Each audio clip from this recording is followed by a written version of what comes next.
लक्ष्य, labour room, quality, improvement, initiative. इसके 8 area of concern है।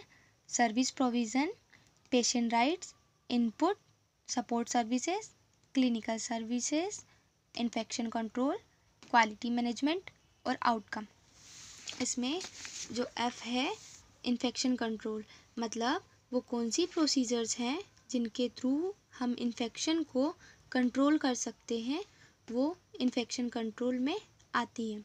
जैसे माइक्रोबायोलॉजिकल सर्विलेंस या कल्चर। जो ओटी है या लेबर रूम है वहाँ पर कोई माइक्रो ऑर्गेनिज्म तो नहीं है, इसका पता लगाने के लिए microbiological surveillance time to time होता है, जिसके थ्रू हमें पता चलता है कि वहाँ पे कोई माइक्रो ऑर्गेनिज्म है या नहीं। इसके लिए जो इन्फेक्शन प्रोन सरफेस होती है, जैसे नॉर्मल डिलीवरी टेबल या डोर्स, वहाँ से या फिर जो प्रोसीजर लाइट होती है वहाँ से सैंपल भेजा जाता है।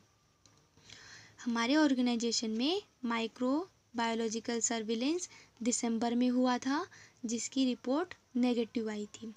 देन मेडिकल चेकअप और इम्यूनाइजेशन, मतलब जितने भी हेल्थ वर्कर्स हैं उनका time to time medical checkup और इम्यूनाइजेशन होना चाहिए।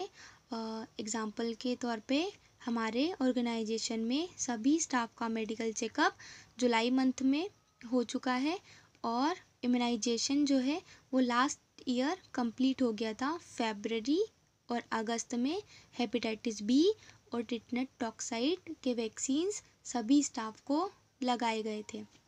Then regular monitoring of infection control, मतलब टाइमली राउंड होना चाहिए।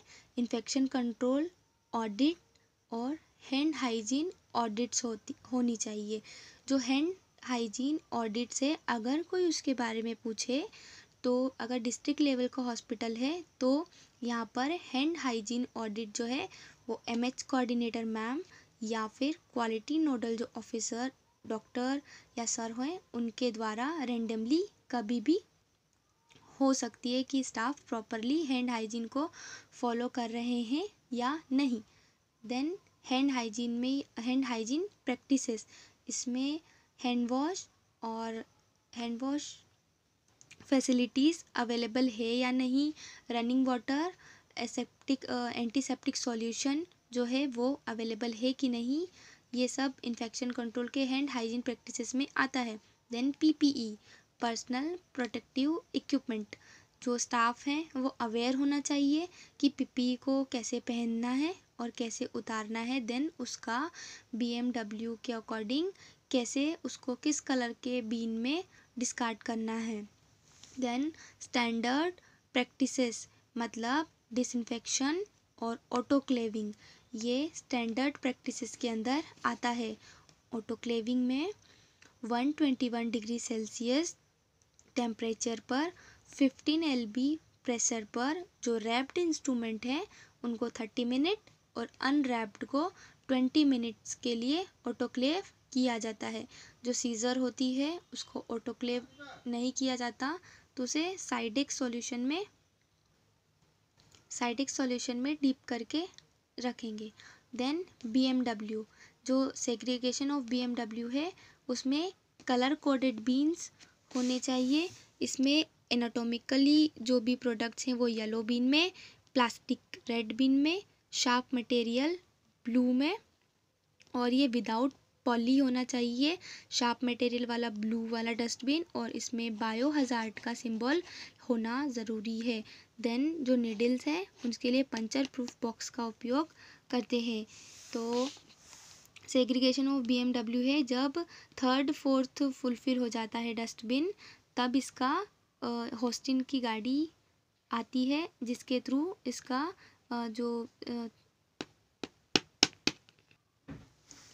होस्टिन की गाड़ी आती है जिसमें 3rd 4th अगर फुलफिल हो जाता है तो इसका मैनेजमेंट वहीं होता है। इसमें जो स्टैंडर्ड प्रैक्टिसेस है उसमें एक और पॉइंट था कि जो डिलीवरी टेबल है इसको cleaning of delivery table to each delivery, हर डिलीवरी के बाद 2% कार्बोलिक एसिड से ये टेबल्स को क्लीन करवाना चाहिए। तो ये था इन्फेक्शन कंट्रोल। इन्फेक्शन कंट्रोल में सबसे मेन है मेडिकल चेकअप, हेल्थ चेकअप और इम्यूनाइजेशन।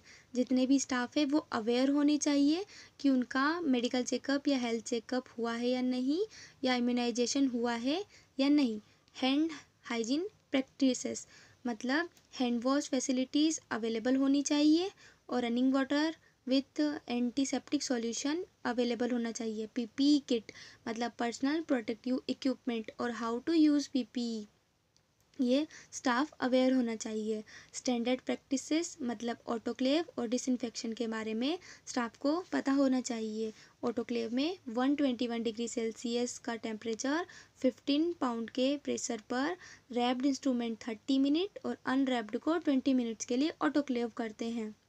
देन BMW का सेग्रीगेशन, जब 3rd 4th डस्टबिन भर जाता है तब उसे होस्टिन की गाड़ी के द्वारा ले जाया जाता है। तो BMW का जो है सिर्फ सेग्रीगेशन करना है, बाकी इसका मैनेजमेंट जो है वो वहीं पर, इसका मैनेजमेंट नहीं करना है, सिर्फ सेग्रीगेशन करना है। Thank you.